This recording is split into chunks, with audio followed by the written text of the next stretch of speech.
Quick rental নিয়ে আদালতে কেন প্রশ্ন তোলা যাবে না, দায়মুক্তির বৈধতা নিয়ে হাইকোর্টের রুল। সাবেক বিদ্যুৎ প্রতিমন্ত্রী নসরুল হামিদ সহ ২৬ মন্ত্রী এমপির দেশ ত্যাগে নিষেধাজ্ঞা। বন্যার পানি নামলেও দুর্ভোগ কমেনি দুর্গতদের। ফেনীতে বেড়েছে পানিবাহিত রোগ, জায়গা হচ্ছে না হাসপাতালে। ভেসে উঠেছে বিভিন্ন স্থানের ক্ষতচিহ্ন। এবং কাপড়ের ক্ষতিকর রং ভুসি মিশিয়ে তৈরি হচ্ছিল গুঁড়া মশলা। চট্টগ্রামের বাকলিয়ায় কারখানায় অভিযান ভোক্তা ও সংরক্ষণ অধিদপ্তরের, মালিককে ১.৫ লাখ টাকা জরিমানা।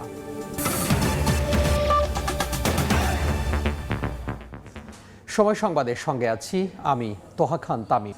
বরিশালের শেরেবাংলা মেডিকেল কলেজ হাসপাতালে বহির্বিভাগে চিকিৎসা দিচ্ছেন না চিকিৎসকরা। এতে দুর্ভোগে পড়েছেন রোগী ও স্বজনরা। খুলনায় চিকিৎসা কার্যক্রম স্বাভাবিক থাকলেও ৭ দফা দাবিতে বিক্ষোভ করেছেন ইন্টার্নরা। কর্মবিরতির জেরে বরিশাল শেরেবাংলা মেডিকেল কলেজ হাসপাতালে চিকিৎসা সেবা ব্যাহত, দুর্ভোগে রোগীরা।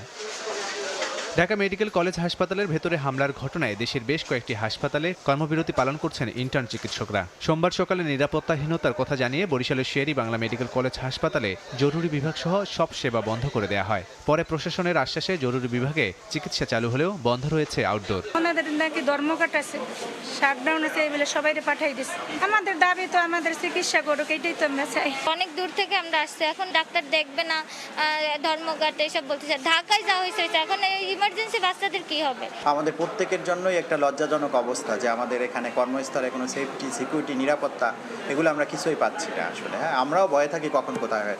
রাত ৮টা পর্যন্ত নিরাপত্তা পরিস্থিতি পর্যবেক্ষণের আলটিমেটাম দেন আন্দোলনরতরা। যদি আইন শৃঙ্খলা সন্তোষজনক না হয় ফের কর্মবিরতির হুঁশিয়ারি দেন তারা। যখনই ডাক্তারদের প্রয়োজন হয় তখন আপনারা আমাদের মাথায় তুলে ফেলান, আপনাদের প্রয়োজন শেষ তখন আপনারা আমাদের পায়ের নিচে পিষা ফেলান। এ ধরনের ঘটনা তো কেন হবে? যে সব জায়গা জরুরি সে সব সেবাগুলোকে আমরা চালিয়ে যাচ্ছি, আর সেক্ষেত্রে ওনাদের সহায়তা হইলো ওনারা আমাদের পাশে থাকবে, আমাদেরকে এই সেবার জন্য, আমাদের নিরাপত্তার জন্য এটা ওনারা নিশ্চিত করবে, আমরা সেবাগুলো চালিয়ে যাব। এদিকে খুলনা মেডিকেল কলেজ হাসপাতালে সব ধরনের চিকিৎসা চালু থাকলেও ঢাকা মেডিকেলের হামলার বিচার দাবিতে বিক্ষোভ করেন ইন্টার্নরা। সোমবার সকালে হাসপাতালের জরুরি বিভাগের সামনে ঘণ্টাব্যাপী সমাবেশ করেন তারা। ৭ দিনের মধ্যে স্বাস্থ্য পুলিশ ও স্বাস্থ্য সুরক্ষা আইন বাস্তবায়নের দাবি জানানো হয়। মানুষকে সেবা দেওয়ার জন্য কাজ করব, সেখানে যদি আমাদের নিরাপত্তা নিশ্চিত না হয় তাহলে তো আসলে পরবর্তীতে দেখা যাবে আর কোনো চিকিৎসক তৈরি হচ্ছে না দেশে। যে রোগীদেরকে আমরা সেবা দেব তাদের উপরেও যদি এরকম হামলা হয়, কোনো সিকিউরিটি না থাকে, তাহলে তো আসলে এটা কখনো কাম্য না। আজকে রাত ৮টার মধ্যে আসামিদের গ্রেপ্তার করার জন্য আলটিমেটাম দেওয়া হয়েছে এবং স্বাস্থ্য পুলিশ এবং স্বাস্থ্য সুরক্ষা আইন প্রণয়নের জন্য ৭ দিন সময় দেওয়া হয়েছে। তবে দেশের অন্যান্য মেডিকেল কলেজ হাসপাতালে সেবা কার্যক্রম চলছে বলে জানা গেছে। লাবিব হাসান, সময় সংবাদ। অন্য প্রসঙ্গ, বিটিআর হত্যাকাণ্ডের পূর্ণ তদন্ত প্রক্রিয়া শিগগিরই শুরু হবে বলে জানিয়েছেন স্বরাষ্ট্র উপদেষ্টা জাহাঙ্গীর আলম চৌধুরী। সাবেক সেনা কর্মকর্তা হিসেবে তিনি নিজেও এ ঘটনার বিচার চান। সচিবালয়ে সাংবাদিকদের সঙ্গে আলাপকালে একথা বলেন উপদেষ্টা। ছাত্র জনতার গণ অভ্যুত্থানে আওয়ামী লীগ সরকারের পতনের পর ১৫ বছর আগে হওয়া হত্যাযজ্ঞের নেপথ্যের অপরাধীদের বিচারের দাবি জানান নিহতদের স্বজনরা। এরই মধ্যে এ ঘটনায় বিডিআরের উপসহকারী পরিচালক মোহাম্মদ আব্দুর রহিমের কারাগারে মৃত্যুর ঘটনায় সাবেক প্রধানমন্ত্রী শেখ হাসিনা সহ ১১ জনের বিরুদ্ধে হত্যা মামলা দায়ের করা হয়েছে। সোমবার সকালে সচিবালয়ে এ বিষয়ে গণমাধ্যমের সঙ্গে কথা বলেন স্বরাষ্ট্র উপদেষ্টা। জনগণের অধিকার, সুশাসন ও ন্যায় বিচার প্রতিষ্ঠায় বর্তমান সরকার বদ্ধপরিকর উল্লেখ করে লিখিত বক্তব্যে তিনি বলেন, সেনাবাহিনীর একজন প্রাক্তন সদস্য হিসেবে বিডিআর হত্যাকাণ্ডের ন্যায় বিচার চান তিনি। বর্তমান সরকার জনগণের অধিকার, সুশাসন ও ন্যায় বিচার প্রতিষ্ঠায় বদ্ধপরিকর। শুধু স্বরাষ্ট্র উপদেষ্টা হিসাবে নয়, একজন সাধারণ নাগরিক ও সেনাবাহিনীর প্রাক্তন সদস্য হিসাবে আমি বিডিআর হত্যাকাণ্ডের ন্যায় বিচার চাই। শিগগিরই এই হত্যাকাণ্ডের পূর্ণ তদন্ত ও ন্যায় বিচার প্রক্রিয়া শুরু হওয়ার কথাও জানান স্বরাষ্ট্র উপদেষ্টা। সঠিকভাবে এই হত্যাকাণ্ডের পূর্ণ তদন্ত ও ন্যায় বিচার প্রক্রিয়া শীঘ্রই শুরু করা হবে। তবে এ বিষয়ে সাংবাদিকদের কোনো প্রশ্ন গ্রহণ করেননি স্বরাষ্ট্র উপদেষ্টা। Thank you. প্রসূন আশিস, সময় সংবাদ, ঢাকা। কুইক রেন্টাল হিসেবে পরিচিত সরকারি বেসরকারি বিদ্যুৎ কেন্দ্র নিয়ে কোনো প্রশ্ন তোলা যাবে না, এমন দায়মুক্তির বিধান কেন অবৈধ নয় তা জানতে চেয়ে রুল জারি করেছেন হাইকোর্ট। একই সঙ্গে পছন্দের ব্যক্তিকে কুইক রেন্টালের কাজ দেয়া নিয়েও প্রশ্ন তুলেছেন উচ্চ আদালত। সোমবার বিচারপতি ফারাহ মাহবুব ও বিচারপতি শশাঙ্ক শেখর সরকারের সমন্বয়ে গঠিত হাইকোর্টের দ্বৈত বেঞ্চ এ রুল জারি করেন। সুপ্রিম কোর্টের 2 আইনজীবী হাইকোর্টে এই রিটটি দায়ের করেন। বিদ্যুৎ ও জ্বালানির দ্রুত সরবরাহ বৃদ্ধি বিশেষ বিধান আইন 2010-এর 9 ধারায় বলা হয়েছে, এই আইনের অধীন কোনো কাজ বা নির্দেশের বৈধতা সম্পর্কে কোনো আদালতে প্রশ্ন উত্থাপন করা যাবে না। এই আইনকে সংবিধানের লঙ্ঘন বলে মনে করেন রিটকারী অ্যাডভোকেট শাহাদিন মালিক। তিনি বলেন, লুটপাট এবং আওয়ামী লীগ সরকারের দোসরদের সুবিধা দিতেই কুইক রেন্টালকে দায় মুক্তি দেওয়া হয়। রিটে বিবাদী করা হয়েছে আইন মন্ত্রণালয়ের সচিব, অর্থ বিভাগের সচিব, বিদ্যুৎ জ্বালানি ও খনিজ সম্পদ সচিব, পেট্রোবাংলার চেয়ারম্যান ও বিদ্যুৎ উন্নয়ন বোর্ডের চেয়ারম্যানকে।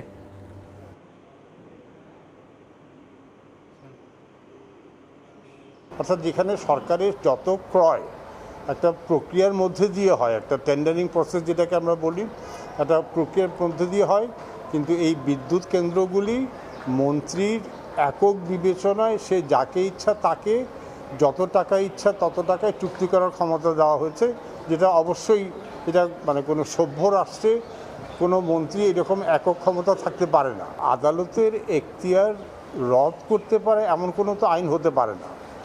তো ওইটাকে চ্যালেঞ্জ করেছে, 4 সপ্তাহের জন্য রুল দিয়েছে, কিন্তু যেহেতু আইন চ্যালেঞ্জের মামলায় অন্তর্বর্তীকালীন আদেশ হয় না, ওই জন্য কোনো অন্তর্বর্তীকালীন আদেশ নাই। ক্ষমতাচ্যুত আওয়ামী লীগ সরকারের আরও 18 মন্ত্রী এবং 8 সংসদ সদস্যের দেশ ত্যাগে নিষেধাজ্ঞা দিয়েছেন আদালত। সকালে ঢাকা মেট্রোপলিটন সিনিয়র স্পেশাল জজ মোহাম্মদ আসামস জগলুল হোসেনের আদালত এই নির্দেশ দেন। এর আগে আদালতে দুর্নীতি দমন কমিশনের পক্ষ থেকে পৃথক 2 আবেদনের পরিপ্রেক্ষিতে শুনানি অনুষ্ঠিত হয়। এ সময় বিদায়ী মন্ত্রিসভার 18 সদস্যের দেশ ত্যাগে নিষেধাজ্ঞা চাওয়া হয়।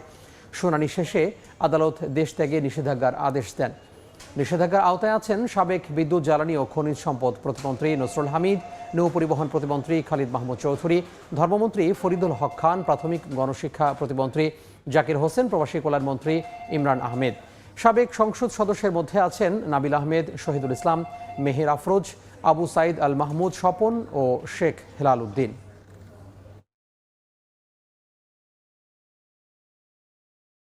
পদত্যাগ করেছেন জাতীয় সংসদের স্পিকার শিন শারমিন চৌধুরী।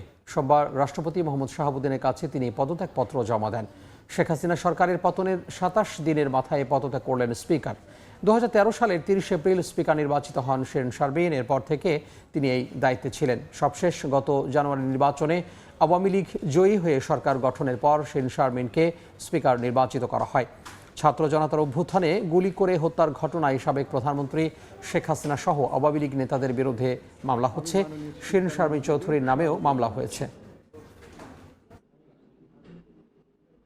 এই পর্যায়ে শপথ অনুষ্ঠান। আওয়ামী লীগের সাবেক সংসদ সদস্য হাজী মোহাম্মদ সেলিমকে আদালতে নেওয়া হচ্ছে। লালবাগ থানায় হত্যা মামলায় তাকে 10 দিনের রিমান্ডে চাইবে পুলিশ। বেলা 2:30টার দিকে তাকে ডিবি কার্যালয় থেকে সিএমএম আদালতের উদ্দেশ্যে বের করা হয়। এর আগে গত রাতে পুরান ঢাকার বংশাল থেকে হাজী সেলিমকে আটক করা হয়। হাজী সেলিম ও তার স্ত্রী গুলশান আরার বিরুদ্ধে জ্ঞাত আয় বহির্ভূত সম্পদ অর্জন ও সম্পদের তথ্য গোপনের অভিযোগে 2007 সালের 24 সেপ্টেম্বর মামলা করে দুদক। ওই মামলায় হাজী সেলিমের 13 বছরে কারাদণ্ড দেন আদালত। 2022 সালে ওই মামলায় 10 বছরে কারাদণ্ড বহাল রেখে রায় দেন হাইকোর্ট। পরে আদালতে আত্মসমর্পণ করলেও কিছুদিন কারাভোগের পর 2023 সালের জানুয়ারিতে উচ্চ আদালত তাকে জামিন দেন। ছাত্র জনতার উপর গণহত্যার অপরাধে শেখ হাসিনার বিচার করতে হবে বলে মন্তব্য করেছেন বিএনপির নেতারা। এখনও আওয়ামী লীগের নেতাকর্মীদের হাতে অবৈধ অস্ত্র আছে বলে মন্তব্য করেন তারা। বলেন, যৌথ বাহিনীর অভিযানে এসব অস্ত্র উদ্ধার করে দেশের মানুষকে রক্ষা করতে হবে। সোমবার জাতীয় প্রেস ক্লাবের সামনে আয়োজিত অবস্থান কর্মসূচিতে এসব কথা বলেন নেতারা। জাতীয় প্রেস ক্লাবের সামনে তৃণমূল নাগরিক আন্দোলনের অবস্থান কর্মসূচি। এতে অংশ নিয়ে বিগত 15 বছরে হাসিনা সরকারের অনিয়ম, দুর্নীতি আর স্বেচ্ছাচারিতার নানা ঘটনার উল্লেখ করেন বিএনপি নেতারা। বিএনপি চেয়ারপারসনের উপদেষ্টা জয়নুল আবেদিন ফারুক বলেন, যেভাবে দিনে দুপুরে মানুষ হত্যা করা হয়েছে তার বিচার করতে হবে। সোমবার জাতীয় প্রেস ক্লাবের সামনে আয়োজিত অবস্থান কর্মসূচিতে তিনি মন্তব্য করেন, যৌথ বাহিনীর অভিযানে সব অবৈধ অস্ত্র উদ্ধার করা না গেলে আওয়ামী সন্ত্রাসীরা যে কোনো সময় মাথা চারা দিয়ে উঠতে পারে। সেনাবাহিনী যৌথ মাঠে নামবেন। বাংলাদেশের প্রতিটা আওয়ামী লীগের কাছে সবচেয়ে লেটেস্ট অস্ত্র আছে, এদেরকে ধরে আনতে হবে। এই অস্ত্র যদি উদ্ধার না করতে পারে, বাংলাদেশে আপনাদের পক্ষে নির্বাচন করা কঠিন হয়ে যেতে পারে। একই দিন নয়াপল্টনে বিএনপি কেন্দ্রীয় কার্যালয়ের সামনে বন্যার্তদের মাঝে ত্রাণ সামগ্রী বিতরণ কর্মসূচির উদ্বোধন করেন বিএনপির সিনিয়র যুগ্ম মহাসচিব অ্যাডভোকেট রুহুল কবির রিজভী। এ সময় তিনি বলেন, ভারত বাংলাদেশের মানুষের কথা ভাবে না, তারা ভাবে শেখ হাসিনার কথা। একজন ব্যক্তিকে আপনারা আশ্রয় দিলেন, এই ধরনের একটি ব্যক্তিকে আপনারা সমর্থন দিয়ে গেলেন, তার মানে আপনারা গণতান্ত্রিক দেশ হয়েও বাংলাদেশের মানুষের তার যে বেঁচে থাকা, তার যে অধিকার, এইটা আপনাদের কোনোভাবেই আপনাদের হৃদয়ে মানবতার অনুভূতি জাগ্রত হয়নি। জনগণের বাঁচা মরার প্রশ্নকে আপনারা থোড়াই কেয়ার করে আপনারা শেখ হাসিনাকে সমর্থন দিয়ে গেছেন। তার মানে কি, শেখ হাসিনা থাকলে ভারত তার খবরদারি করতে পারবে বাংলাদেশের উপর। শেখ হাসিনার পরিবারের সদস্যরা বিদেশে কি করেন এবং তাদের আয়ের উৎস নিয়েও প্রশ্ন তোলেন রিজভী। জাতীয়তাবাদী দর্শনে বিশ্বাস। আল কাসির, সময় সংবাদ, ঢাকা। অবশেষে 51তম রাজনৈতিক দল হিসেবে স্বীকৃতি পেল নুরুল হক নূরের নেতৃত্বাধীন দল গণ অধিকার পরিষদ। দ্বাদশ জাতীয় সংসদ নির্বাচনের আগ মুহূর্তে নির্বাচন কমিশনের নিবন্ধনের তালিকা থেকে বাদ দেওয়া হয় দলটিকে। দুপুরে তাদের রাজনৈতিক দল হিসেবে স্বীকৃতি দিয়ে ইসি সচিব শফিউল আজিম স্বাক্ষরে প্রজ্ঞাপন জারি করে নির্বাচন কমিশন। এতে বলা হয়, পুনরায় আদেশ না দেওয়া পর্যন্ত গণ অধিকার পরিষদকে বাংলাদেশ নির্বাচন কমিশন রাজনৈতিক দল হিসেবে নিবন্ধন করেছে। এ সময় দলটির সভাপতি নুরুল হক নূর সহ অন্যান্য নেতাকর্মীরা উপস্থিত ছিলেন। ট্রাক প্রতীকে নিবন্ধন দেওয়া হয় দলটিকে। এর আগে গত 28 আগস্ট রাজনৈতিক দল হিসেবে নিবন্ধনের আবেদন পুনর্বিবেচনা করে 7 দিনের মধ্যে নিবন্ধন দেওয়ার দাবি জানিয়েছিলেন দলটির সভাপতি নুরুল হক নূর। আওয়ামী লীগ সরকারের আমলে সব নির্বাচনই ছিল পাতানো, আগে থেকেই ঠিক করা ছিল ফলাফল, এমন অভিযোগ করেছেন জাতীয় পার্টির চেয়ারম্যান জিএম কাদের। আইন শৃঙ্খলা বাহিনী দিয়ে ভয় ভীতি ও জিম্মি করে নির্বাচনে যেতে বাধ্য করারও দাবি তার। সময় সংবাদকে দেয়া একান্ত সাক্ষাৎকারে তিনি বলেন, দলে বিভাজন, সংসদ ও কর্মসূচিতেও প্রভাব বিস্তার করত তৎকালীন ক্ষমতাসীন দলটি। এখন স্বাধীনভাবে রাজনীতি করতে চান তারা। নাজমুস সালিহের রিপোর্ট। জাতীয় পার্টির বর্তমান চেয়ারম্যান গোলাম মোহাম্মদ কাদেরের দাবি, সে সময় এরশাদকে ফাঁসির ভয় দেখিয়ে জোরপূর্বক নির্বাচনে যেতে বাধ্য করে হাসিনা সরকার। এমনকি নির্বাচনে আওয়ামী লীগই করেছে তাদের প্রচারণার কাজ। উনি শেষ মুহূর্তে নির্বাচনে যাবেন না বলেছেন, ডিক্লেয়ার দিলেন। আমরা সবাইকে উইথড্র করতে বলেন, আমরা উইথড্র করলাম। ওনাকে নিয়ে যে ঢোকানো হলো সিএমএইচ, এবং সেখানে তাকে বিভিন্ন ধরনের ব্ল্যাকমেইল করা হলো, এবং তাকে আমরা যতটুকু শুনেছি তাকে হত্যা মামলা দিয়ে তাকে ফাঁসি দেওয়া হবে, এরকম একটা বন্দোবস্ত করা হলো। ফলে উনি সামান্য কিছু লোক নিয়ে শেষে আসতে বাধ্য হলেন। আমাকে বলা হয়েছিল যে আপনি শুধু বলেন যে আমি নির্বাচনে আছি, তাহলে আপনি নির্বাচনে জিততে পারবেন। 2018 সালের নির্বাচনে অংশগ্রহণ প্রসঙ্গে জিএম কাদের বলেন, দলীয় সরকারের অধীনে ভোটে অংশ নেওয়ার দায় বিএনপিরও আছে। আর 2024 সালের নির্বাচনকে পাতানো আখ্যা দিয়ে জিএম কাদের বলেন, ভোটে না যাওয়ার সিদ্ধান্তের পরপরই তাকে আইন শৃঙ্খলা রক্ষা বাহিনী দিয়ে জিম্মি করা হয়। নির্বাচন তারা পাতানো করেছে। 17 তারিখে আমি উইথড্র করার সিদ্ধান্ত নিয়েছি। আমাদের দুজন সিনিয়র নেতাকে আমি বলেছি আমি কালকে উইথড্র করব, সেইভাবে প্রস্তুতি নিয়েছি। আমি লেখা চিঠিপত্র করে ইলেকশন কমিশনে পাঠানোর জন্য লোক পাঠিয়ে এই সময় কথা বলতেই দেখলাম যে আমার অফিসটা সম্পূর্ণভাবে ঘেরাও করে ফেলা হলো, এবং সমস্ত আইন শৃঙ্খলা রক্ষাকারী বাহিনী একেবারে আমার দরজা থেকে শুরু করে সাংবাদিক দাদি সব করে দিয়ে চারপাশে আমার লোককে বের করে দিয়ে দরজাঘাট বন্ধ করে দিয়ে আমাকে অবরুদ্ধ করে ফেলা হলো। দলে বিভাজন, সংসদ, এমনকি কর্মসূচিতেও আওয়ামী লীগ প্রভাব বিস্তার করত বলেও দাবি জিএম কাদেরের। নিয়ন্ত্রণগত যে দলের মধ্যে একটা ভাগ সৃষ্টি করে যদি আমি কাউকে কোনো কিছু করতে চাই সেরকম কিছু, তাহলে ওই ভাগকে মানে একটা তাদেরকে আমার থেকে দলটাকে ছুটিয়ে নিয়ে যাওয়া, আমার দলের লোকদেরকে বিভিন্নভাবে প্রেশার করা। এমনকি পার্লামেন্টেও যে লাস্ট যেটা হয়েছিল সেখানেও তারা এমনভাবে মানে যেহেতু তারা ম্যানিপুলেট করেছে সব ইলেকশন, আমরা যখন কোনো প্রস্তাব নিতে যাই তখন এমপিদের উপর প্রেশার, যদি আমরা সংসদে কিছু করতে চাই। দলের মধ্যে যদি কোনো রকম সেরকম প্রোগ্রাম দিতে যাই, দলের একটা অংশ ওটা রাজি হচ্ছিল না। ওই ডিভিশনটা তারা ক্রিয়েট করে রেখেছিল আর্টিফিশিয়ালি, এবং যে কোনো সময় দলের মধ্যে একটা ঐক্যবদ্ধ দল রাখা সম্ভব হতো না, কষ্ট হতো। ওইটা রাখতে গিয়ে অনেক সময় অনেক কিছু কম্প্রোমাইজ করতে হতো। ছাত্র জনতার অভ্যুত্থানের পর স্বাধীনভাবে রাজনীতির প্রত্যয় জাতীয় পার্টির চেয়ারম্যান জিএম কাদেরের। তখন নির্বাচন আমরা যদি নাও যেতাম, হয়তো জাতীয় পার্টির আরেকটা অংশ যেত। নাজমুস সালেহী, সময় সংবাদ, ঢাকা। আগামী 15 দিনের মধ্যে সব সরকারি কর্মকর্তাকে সম্পদের বিবরণী জমা দেওয়ার নির্দেশনা বাস্তবায়নের প্রক্রিয়া শেষ হবে বলে জানিয়েছেন জনপ্রশাসন মন্ত্রণালয়ের সিনিয়র সচিব মোখলেসুর রহমান। যারা সম্পদের বিবরণী জমা দেবেন না তাদের বিরুদ্ধে ব্যবস্থা নেওয়ার কথা জানান সচিবালয়ে কথা বলেন তিনি। এই কমিটি আমাদেরকে 7 দিন দেবে, আমরা হয়তো আরও 7 দিন এটা টাইম নেব। উইদিন 15 ডেজ আমরা হয়তো এটা অফিসে পৌঁছে দেবো। সেইখানে টাইমলাইন বলা থাকবে কবে জমা দিবে, এটা একটু বেশি টাইম দেবো, এটা প্রথম।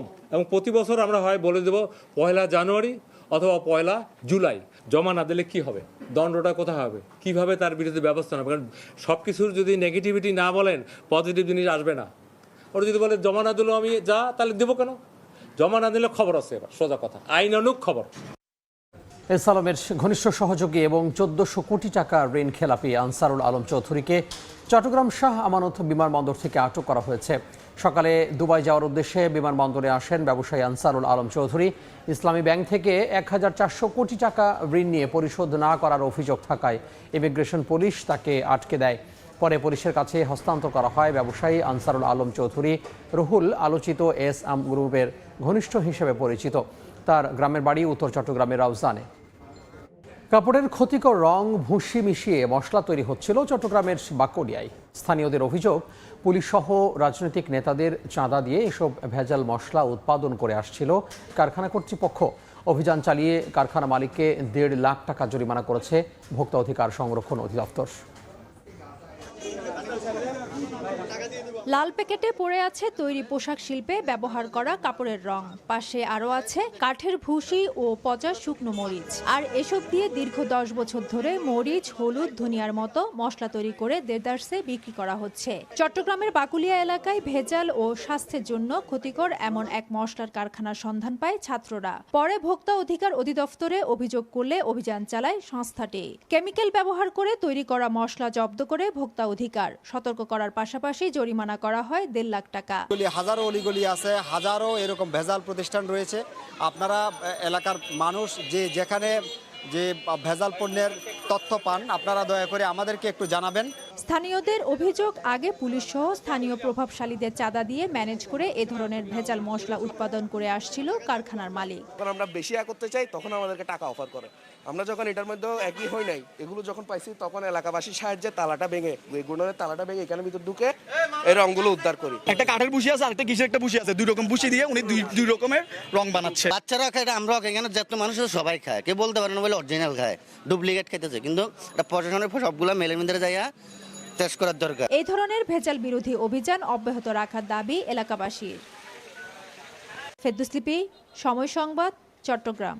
আগামীতে বাংলাদেশের সঙ্গে মালদ্বীপের জনগণের সম্পর্ক আরও জোরদার হওয়ার পাশাপাশি বাণিজ্য পরিধিও বাড়বে বলে আশাবাদ জানিয়েছেন রাষ্ট্রপতি। বঙ্গভবনে বাংলাদেশে মালদ্বীপের নবনিযুক্ত হাইকমিশনার সৌজন্য সাক্ষাৎ করেন রাষ্ট্রপতি মোহাম্মদ শাহাবুদ্দিনের সঙ্গে। সকালে নবনিযুক্ত এই দূত বঙ্গভবনে পৌঁছালে প্রেসিডেন্ট গার্ড রেজিমেন্টের সদস্যরা সশস্ত্র সালাম জানায় তাঁকে। এ সময় 2 দেশের জাতীয় সঙ্গীত বাজানো হয়। রীতি অনুযায়ী পিজিআর সদস্যদের গার্ড পরিদর্শন করেন মালদ্বীপের হাইকমিশনার শিনিন রশিদ। এরপর বঙ্গভবনের ক্রিডেন্সিয়াল হলে আনুষ্ঠানিকভাবে রাষ্ট্রপতির কাছে পরিচয়পত্র পেশ করেন হাইকমিশনার শিনিন রশিদ। এ সময় আগামীতে বাংলাদেশ থেকে আরও বেশি তৈরি পোশাক, ওষুধ, চামড়া, পাট, সিরামিক সহ বিভিন্ন পণ্য আমদানির মাধ্যমে বাণিজ্যিক সম্পর্ক দৃঢ় করার আহ্বান জানান রাষ্ট্রপতি মোহাম্মদ শাহাবুদ্দিন।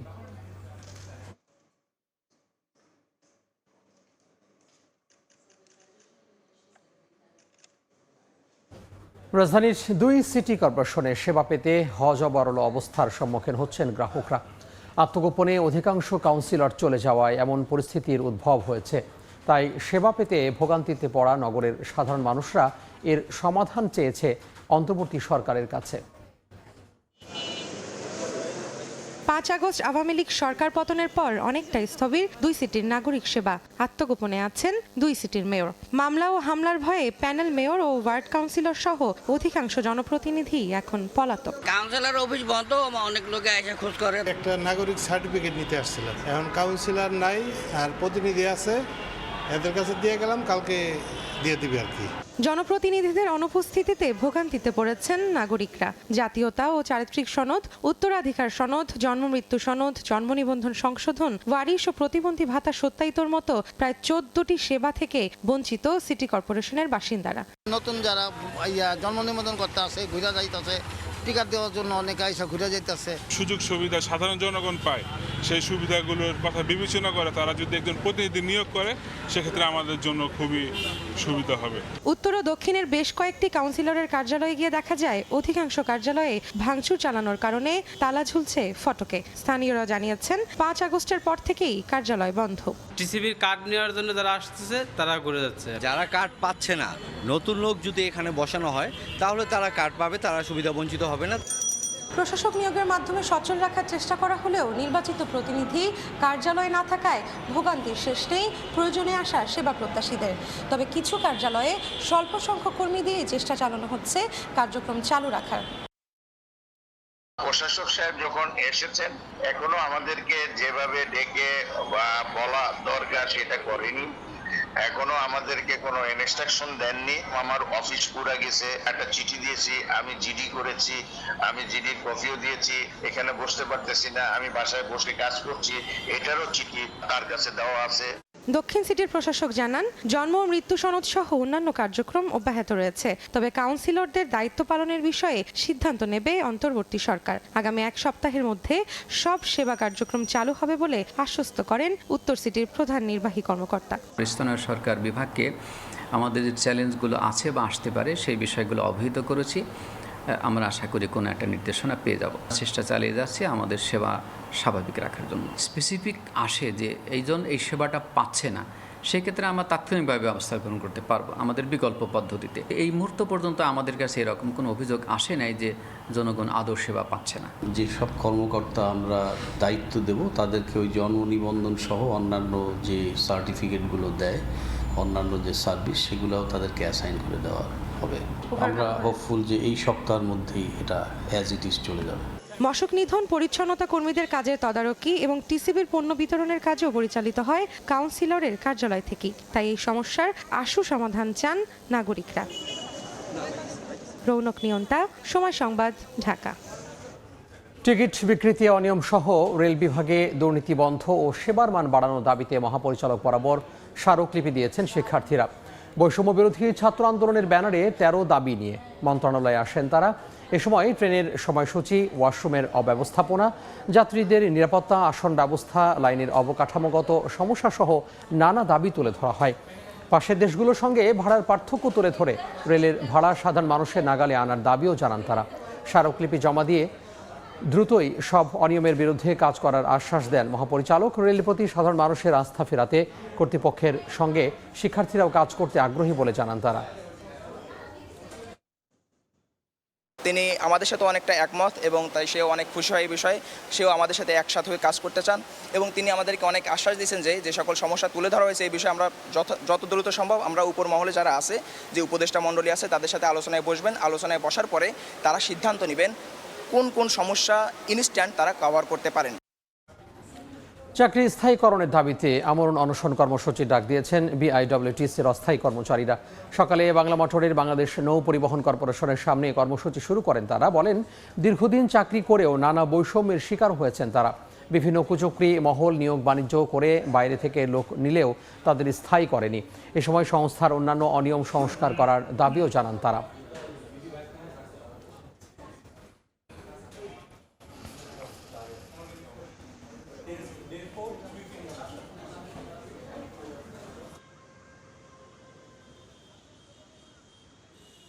বিভিন্ন সময় বিভিন্ন কুচক্রি মহল তারা নিয়োগ বাণিজ্যের মতো অনেক বড় বড় অনিয়ম করে বাহির থেকে লোক নিয়ে আমাদেরকে কোনো সময় পার্মানেন্ট করে নেয়। আমরা বারবার আন্দোলনে আসছি, আমাদেরকে আশ্বস্ত করে তারপরে বাড়ির দিকে ফিরিয়ে দিছে। বিভিন্ন প্রক্রিয়ায় আমরা আমাদের দাবি জানিয়ে আসছি এবং একটাই আমাদের দাবি, সেটা হচ্ছে আমাদের স্থায়ীকরণ করা। জাহাজে চাকরিরত আছে ভাইয়েরা এবং অফিসে আছে যারা, তাদেরকে বিভিন্নভাবে হুমকি ধুমকি দেওয়া হচ্ছে, লাঠি পেটা করা হবে, ঠ্যাং ভেঙে দেওয়া হবে, এই কথা বলা হচ্ছে। যে কারণে আজকে ভয়ে সন্তুষ্ট হয়ে সবাই এখানে আমরণ অনশন কর্মসূচিতে অংশগ্রহণ করতে বাধ্য হচ্ছে। এই পর্যায়ে শীর্ষ সংবাদগুলো জানিয়ে দিব আরও একবার। এবং কুইক রেন্টাল নিয়ে আদালতে কেন প্রশ্ন তোলা যাবে না, দায়মুক্তির বৈধতা নিয়ে হাইকোর্টের রুল। সাবেক বিদ্যুৎ প্রতিমন্ত্রী নসরুল হামিদ সহ 26 মন্ত্রী এমপির দেশ ত্যাগে নিষেধাজ্ঞা।